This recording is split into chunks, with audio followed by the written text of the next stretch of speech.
Just Rina Shah and Democratic strategist Chris Coffin. It's good to see both of you with us. Chris, let's start with you. When we look specifically at those numbers in terms of the handling of the war between Israel and Hamas, we know that those numbers have been trending, certainly not trending in Joe Biden's favor. The fact that 81% of 18 to 34-year-olds say they do not approve of the way that he's handling this, that is not just an issue for this voting bloc based on one issue. There's a larger concern about 18 to 34-year-olds for Democrats. I mean, if you look at past elections, that 18 to 34 bloc was a critical, voting group. It helped elect Barack Obama. It helped elect Joe Biden.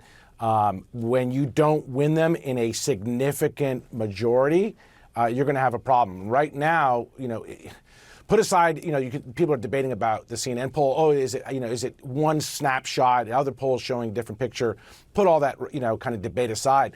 If this poll is reflective of, let's say, the reality that's currently the race, the Democrats and the administration are in real trouble. Mm-hmm. You got pressure on the youth demographic. You have other pressure amongst independents, moderates when it comes to the economy and other, key issues. They're kind of hitting each other and almost in a perfect storm. And I think what's missing, and this is, I think, the part that as a Democrat I would say is frustrating, you're not hearing a very aggressive counter message by the White House. And when you have, kind of a vacuum in message, it's either filled by noise or it's filled by your opponents. And that's where we are kind of right now.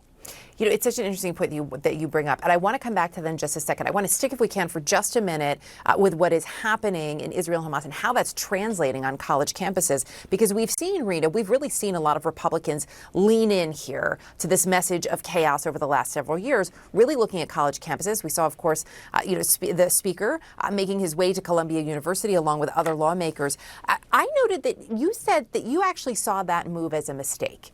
Did you see it as too political? Why do you think that was a bad move? I'm not currently advising any congressional Republicans, but had I been asked, I would have said I think the visit should have been of a different tone. And I also think the visit was a real missed opportunity when I reflect back on it and hear the words these members were delivering from the stairs of this private university. Look, let's zoom back for a minute and realize that the playbook for Republicans for many years in this modern era has been to rail against the elite, those who are college educated, particularly at Ivy Leagues, and say, we represent a voter that is different. We represent the little guy that has these needs, who wants to move up in life socioeconomically, but shouldn't have to attend a prestigious university just to have a better life.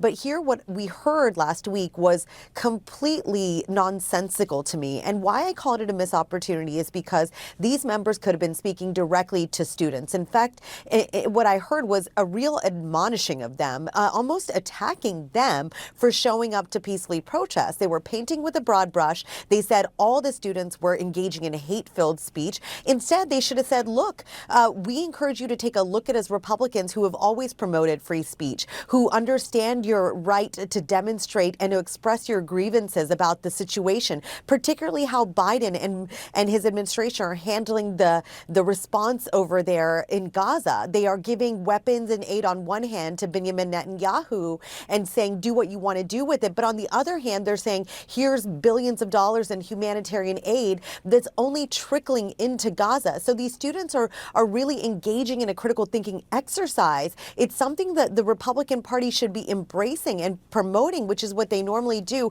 Instead, it seems that they were going for sort of the you all are terrible, you all are anti-Israel. And they were really just taking the religious message, and they were almost saying that, again, this is about the elites against us. It was a really, really bad move.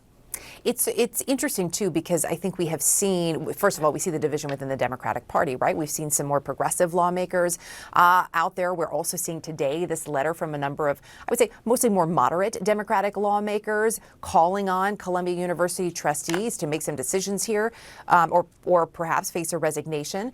Chris, when you look at this, is this also a missed opportunity for Joe Biden to Rina's point, have a more substantive conversation? It does seem that a lot of times that's what's missing here from a lot of these lawmakers.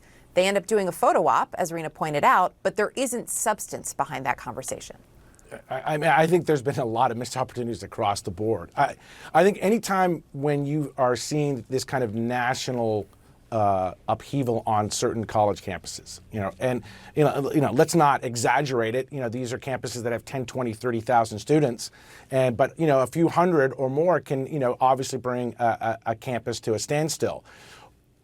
But it speaks to a larger issue and I think problem in the country about the Middle East, Israel, Gaza, all these very kind of complex issues that the White House in particular, and the president, I think, has not come out and spoke forcefully about what his position and vision is, again, feeds, the kind of gap that we're seeing, and that gap is filled by either the extremist voices, the radical voices, or Republican voices, whoever else is going to speak on this issue. Mm-hmm. So I think the question is when, because here's, I think, the real issue. These college campuses are approaching commencement, graduation.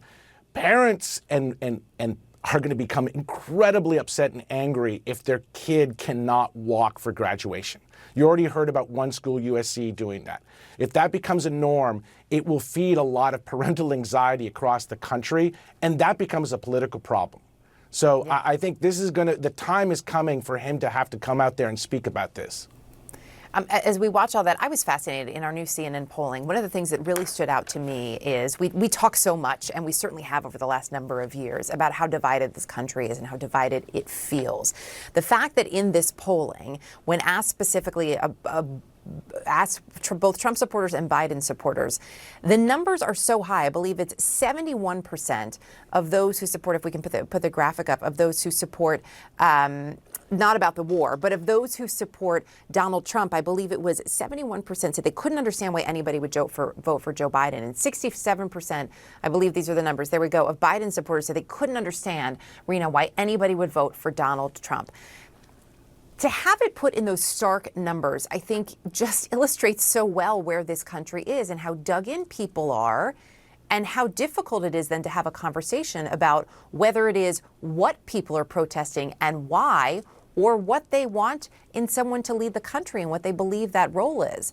We are stuck in these boxes, Rina, to the point where I can't even understand why my neighbor down the street would support the guy that I'm not supporting. How do you overcome that? We get back to our shared values, Erica, and we have to, again, really be very clear about the moment. And I also want to be clear about these college protests that are growing in number from coast to coast and going beyond just Ivy League schools. They are showing up on regular college campuses, and I actually am very supportive of these protests when they are nonviolent. I think these tent encampments are a good thing. Nonviolent protests are a good thing. Right now we're looking at excessive police force, I believe, but in every movement there are going to be bad actors. There are going to be people who want physical confrontation, and that is wrong. But again, what we have in the Constitution enshrined for each one of us is our right to assemble and protest peacefully. And I'm delighted that younger Americans are paying attention and they are critical of our administration's actions, of our unfettered support, it seems, that Biden is giving Israel right now. I believe in Israel's right to exist. I believe my friends who are in pain because of the immediate past of which their ancestors survived the Holocaust or perished during it. I believe that every protester is somebody that has a voice, but I also believe that not all of them are anti-Semitic. In fact, I think there are a very few number of anti-Semitic protesters. I think these protesters are not just are demanding things that are practical. They are demanding a practical humanitarian look at our country's actions overseas. And that is what is at the core here. So when we talk about our shared values, about our humanity, we can get back to rational conversations where we understand each other and understand that at the root of these protests, these students want the best for this country. They are engaging, again, in an exercise of critical thinking. And I think that is where we see democracy in action. We should want more of it because our democracy, which is a representative one, demands it. That's what our founders wanted for us. So I'm encouraged. I hope they continue to be nonviolent. I understand this is happening on private spaces and universities can shut them down, but we should want this instead of apathy. Rina Shah, Chris Kofinas, we're going to have to leave it there, but appreciate both of you joining me today. Thank you. Thank you.